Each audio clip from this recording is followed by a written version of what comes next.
யார் அதை முடிவு எடுக்கிறதுக்கு நீங்க பதில் சொல்லுங்க. நான் அது வரைக்கும் நான் உட்காந்து என்னால பண்ண ஒரு ஒர்க் இல்ல. ஹலோ மக்களே, welcome back to our channel. Bigg Boss season 9 இன்னைக்கான ப்ரோமோ ரிலீஸ் ஆயிடுச்சு மக்களே. திவாகரை போட்டு போலன்னு எடுத்துட்டு இருக்காப்ல நம்ம விஜேஎஸ். பாவம் சார், அவர் இன்னொரு வீடியோ விட்டு வர வெளியே போறாரு. கொஞ்சம் அன்பா ஹேண்டில் பண்ணுங்க, ரூடா பிஹேவ் பண்ணாதீங்க. பாக்கிறதுக்கு எனக்கு சிரிப்பு வருது இல்ல அப்படின்ற மாதிரி தான் இருந்தது உண்மையிலே. ஏன்னா அந்த மனுஷன் எல்லா இடத்துலயும் வந்து அவரை பத்தி யாராவது ஒருத்தர் வந்து குற்றச்சாட்டு வச்சுட்டாங்கன்னு வச்சுக்கோங்களேன், உடனே ஏறிட்டு போவாப்ல. இந்த இடத்துல அவரால் பேசவே முடியல.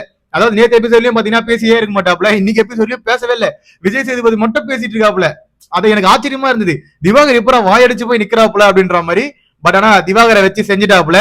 அது என்னன்னா, இந்த ராஜாங்கம் டாஸ்க் நடந்ததுல மக்களே, அந்த ராஜாங்கம் டாஸ்க்ல திவாகர் வந்து எனக்கு இந்த பதவியும் வேணா, இந்த கேரட்ல நான் இல்ல அப்படின்னு சொல்லி போய் ட்ரெஸ் எல்லாம் மாத்திட்டு வந்துட்டு இருப்பாப்ல. அதுக்குதான் வந்து விஜய் சிங் ரோஸ்ட் கொடுக்குறாப்ல. அந்த ரைட்ஸ் அவங்களுக்கு யாரு கொடுத்தது? அதாவது ஒரு டாஸ்க் விளையாடிட்டு இருக்கோம், அந்த டாஸ்க்ல இருந்து நான் கேரட்ல இருந்து வெளியே போறேன் அப்படின்ற முடிவை நீங்க எப்படி எடுத்தீங்க? அந்த உரிமையை உங்களுக்கு யாரு கொடுத்தது அப்படின்ற மாதிரி நம்ம விஜய் போட்டு பொலந்து எடுக்க, நம்ம திவாகர் வந்து சைலண்டா இப்படியே கை கட்டின்னு இப்படியே கீழே பாப்பார்ல, அதே மாதிரியே பாத்துட்டே நிக்கிறாரு. திருட்டு மொழி முழிச்சிட்டு இருக்காப்ல. நம்ம விஜய் கேண்டாயிட்டு இவர் பேசவும் மாட்டேறாரு, ஒண்ணும் மாட்டேறாரு. என்னால முடியலப்பா, நான் போய் உக்காரன்னு சொல்லிட்டு கீழே போய் உக்காண்டாரு.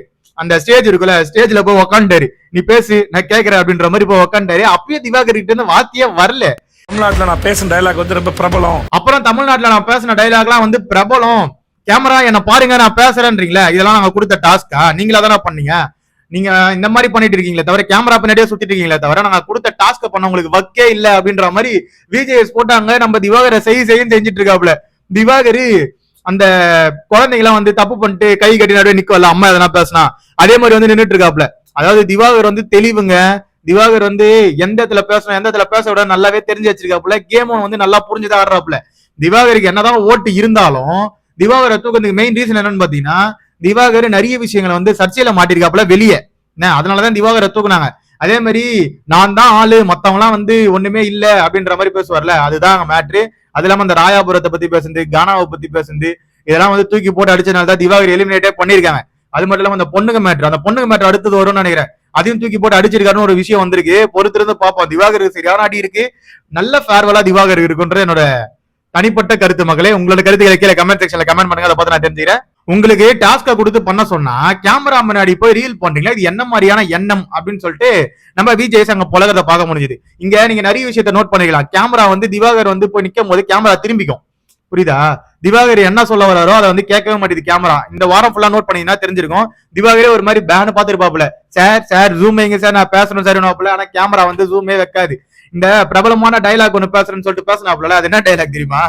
அதாவது நம்ம அஜித் சார் வந்து ரேசிங் போயிட்டாப்புல, விஜய் சார் வந்து பாலிடிக்ஸ் போயிட்டாரு, விஜய் சேதுபதி வந்து பிக் பாஸுக்கு போயிட்டாரு, நடிப்பு துறையை நான் தான் தூக்கி நிறுத்த போறேன்னு இருப்பாரு.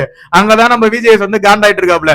போனா நாய வெளியே வீட்டை விட்டு என் பதவிக்கு ஆப் வைக்க வந்துட்டு அப்படின்ற மாதிரி இங்க வந்து பார்க்க முடிஞ்சது. ஒரு மாதிரி ஃபன்னி கான்வர்சேஷனா இருந்தாலும் திவாகரை போட்டு பொழக்கிறத பாக்குறதுக்கு சந்தோஷமா தான் இருந்தது. ஏன்னா அவர் இந்த வீட்டுல யாராவது ஒருத்தர் ஒரு டாபிக் எடுத்துன்னு வந்துட்டாங்கன்னு வச்சுக்கோங்களேன், நீ பயாஸ்டு, நீ வந்து அவங்களுக்கு ஃபேவரா பேசுற, நீ இவங்களுக்கு ஃபேவரா பேசுற அப்படின்னு. பட் ஆனா இன்னைக்கு விஜய் பேசும்போது இவர் அப்படி சொல்ல முடியல, சொன்னா வெளியே தூக்கி போட்டு அடிப்பாங்க. அதனால வந்து வாயை மூடிட்டு இருக்காப்ல. இதுதான் மக்களே இன்னைக்கு ப்ரோமோல நடந்தது. இந்த ப்ரோமோ பத்தின கருத்துக்களை கீழே கமெண்ட் செக்ஷன்ல கமெண்ட் பண்ணுங்க, அதை பார்த்து நான் தெரிஞ்சுட்டு நம்ம சேனலை சப்ஸ்கிரைப் பண்ணி கூட இருக்க பெல் ஐகானை தட்டி விடுங்க. அப்பதான் நம்ம போற வீடியோ உடனே வந்து சேரும். Love you, bye, take care.